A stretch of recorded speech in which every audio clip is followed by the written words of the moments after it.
Right, and nobody likes that shot, do we? We've maybe got that great tee shot away.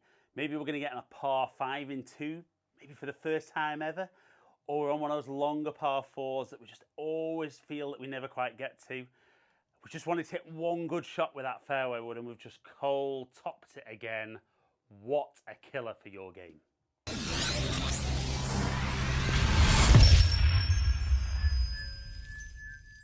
Right then guys, welcome down to Ali Taylor Golf if you're new to my channel. If you're returning for more content, thank you very much. I appreciate you taking the time to watch my stuff.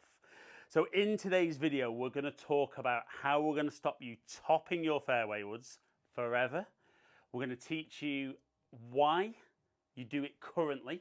And for a lot of golfers, even when I talk about the why they do it and what they should do, the shots actually improve before you even show them how to improve doing it. So generally it's a misconception of how they're trying to hit the fairway wood. But we're going to show you how you're delivering the club, how making contact in different parts of the club face itself can really make a big difference how far and how high you hit your fairway woods. But for now, let's just get topping those fairway woods. Right, and so like we said at the start there's nothing worse than getting that good tee shot away, getting your fairway wood out, whether it be 3 wood, 5 wood, 7 wood, and just really such poor contact, hitting above the equator on the golf ball, and it just trickling down there. And certainly with the way a lot of modern golf clubs and courses are set up nowadays, golf courses are generally becoming longer and longer, so more golfers are needing to be able to hit that fairway wood well. So let's understand first of all why we're topping the ball, why we're mishitting those, and most importantly, let's just really get to that point that we're just going to stop topping that fairway wood and just rip it every single time off the floor. So the first issue I see with most golfers is actually just a misconception of what they're trying to do in the golf swing. So particularly when we look at a golf swing with irons, obviously all golf swings, that club's moving around the body, and we're very aware with irons that the low point should be after, so we should hit ball and then ground.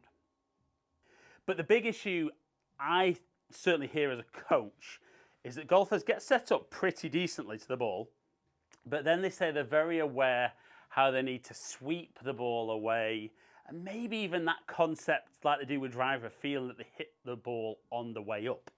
Now, first things first, you need to make sure you're making contact with the correct part of the club face. So what we see obviously when we top the golf ball is that the contact is off that leading edge, or maybe even just incredibly low off that club face. Now that's really, really easy to do when you get the lowest point of your golf swing in the wrong place. So very often into impact, what I will see with golfers is pretty good on the way back. And as they start down, that weight falls back because they're trying to get underneath the golf ball. The low point's behind, so you could hit the floor, but a lot of golfers will miss the floor, then the club's moving back up and they either hit above the equator or, like I said, hit very, very low on the club face. Now, what we've got to understand is that as with driver, there is an element of roll to the loft. So if you were to hit the ball out the middle of the face, you generally see the true loft of the fairway wood. If you hit it above centre, you see a bit more loft, and if you hit it below centre, you see less loft. So what you will predominantly see with most golfers is that into impact, they're already using less loft at impact than they need to. So we need to understand that as we would with an iron, we'd be looking to be much more in that kind of position with the fairway wood. And we can see as I lean that shaft slightly forward, how it's easier to make contact with higher up the club face.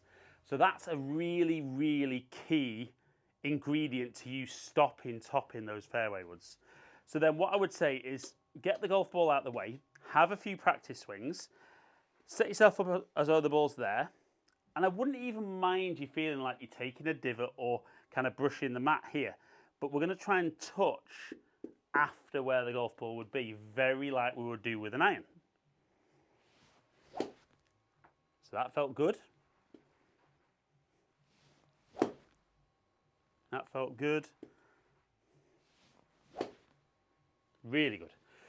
So, once we can do it, I'm going to hit a couple of shots now. We're going to look at where the strike is.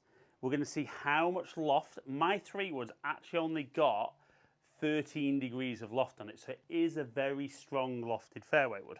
But I'm going to hit the shot, and then I'm going to talk about why, even when you're then trying to do a good movement, why you still might struggle with this. So let's try and get that low point after the golf ball and see if we can get a couple of good shots away.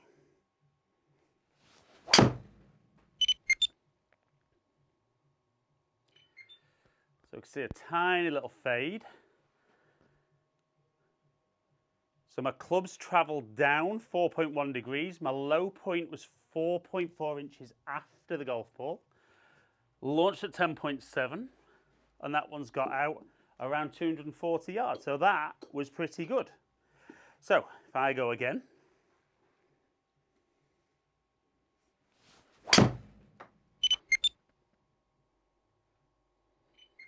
So fairly centre of the face, a little bit heely. That's my shot at the moment, that little fade. 12.5 degree launch, low point 2.2 inches after. And again, the club moving down. So we've been able to see there, as the club's moving down into impact, I'm presenting more of the middle of the club face to the golf ball. Now, what I would then say is part of it can be technique based. I think the big issue then can be, I see a lot of golfers who are actually using a fairway wood that hasn't got enough loft on it. So for me, I've got some decent club head speed. So delivering the club like that, launching at 12 degrees, the ball can continue on that trajectory for a while. If you're somebody who potentially swings a little slower, I've still retained that 10.5. but the ball just never gets up and flying.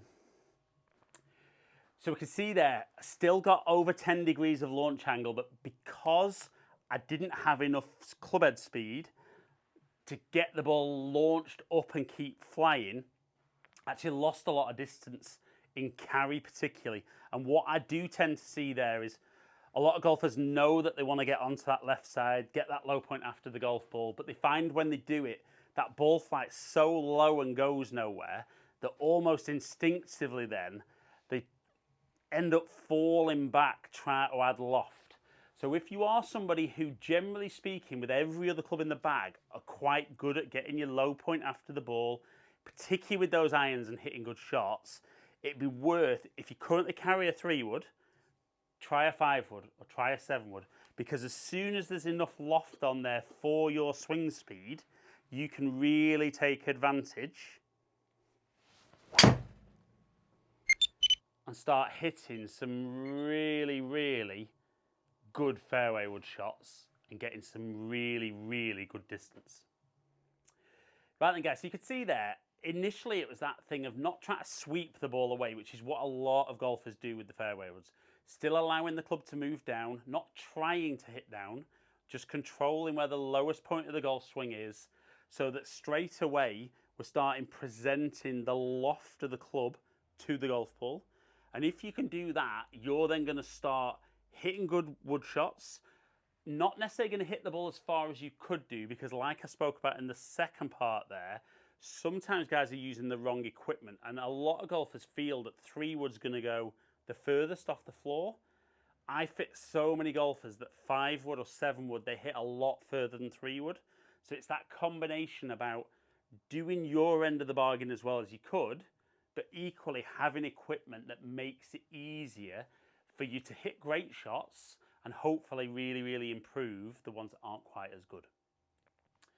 So guys, as ever, hope you've enjoyed today's content. If you have, like and share it, comment below and I'll get back to as many people as I can.